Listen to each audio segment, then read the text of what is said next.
Hey guys, what's going on? Mike the Caveman Kuhn here again from Paleo Primal Island and MikeTheCaveman.com. And today's question is, what can we do about kidney stones? Now, let's be very clear, it gets out of the way early. Protein does not cause kidney damage. In people with pre-existing kidney disorders, yes, you may want to reduce protein intake a little bit, but urea is not inherently toxic. It's some of the other nitrogenous wastes that can occur if you have pre-existing damage. The science is pretty clear in this, that unless you have pre-existing damage, you're not going to have issues with taking in dietary protein. But do you know what does cause kidney damage? Well, chronically elevated blood glucose and dietary fructose. So too much sugar coming in will damage your kidneys. Now, regarding kidney stones, about 75% of kidney stones are formed of calcium oxalate.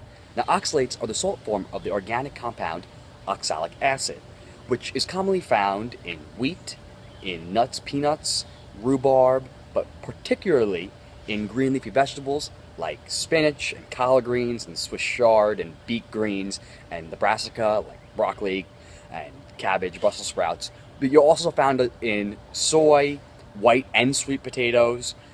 It's in a lot of places. What they do is they actually chelate or bind, they lock up very important minerals such as calcium, magnesium, and iron. So let's just say that your green smoothie might not be the best option if you care about mineral density and your bone health and kidney stones. Just saying. Now, fortunately, if you cook them, you can reduce your oxalate content. Boiling is actually the best method and can result in a 30 to 87% reduction in oxalate content. Steaming is next best with about a 5 to 53% decrease. Unfortunately, if you boil, a lot of times you'll lose some of the water-soluble vitamins. So the happy median in terms of reducing oxalic acid content, but still keeping your water-soluble vitamins, probably would be to lightly steam it. What can we do about it? Well, first of all, you want to avoid those dark green leafy vegetables in their raw form. I know we're bucking the mainstream on this one. Imagine me doing that. But if you're going to have green leafy vegetables, and I highly recommend that you do for most people, you're going to want to lightly steam them. That'll help reduce the oxalic acid content and will help to prevent kidney stones. The next step, you're going to want to make sure that you have proper electrolytes, okay? That means magnesium, potassium, calcium, sodium, but particularly that magnesium and potassium. Get in adequate amounts from diet, and if you need to, supplement, ideally with magnesium potassium citrate. A little more about the reason why in a minute. Other things you want to focus on, the B vitamins, particularly B6. That's been shown to help reduce kidney stone formation. Next one, your fat-soluble vitamins. Right, we've talked about this a bunch. Vitamin D's job is to deposit calcium. Vitamin K's job is to tell vitamin D where to put that calcium. So, if you have inadequate amounts of vitamin K, and actually vitamin A as well, because that helps balance vitamin D, if you have inadequate amounts of those two, and excess vitamin D and calcium, well, you're going to have a problem. You could end up with kidney stones. So make sure you have sufficient vitamin A and consider eating some more vitamin K, be it through grass-fed butter and Gouda. Gouda is a great source, or supplementing with it as well. If you do that, be particularly conscious of vitamin K2 in the MK7 form. That is the best one. One more thing to consider would be citric acid. Not to be confused with ascorbic acid, vitamin C, but citric acid, which comes from, wait for it, citrus fruits, right?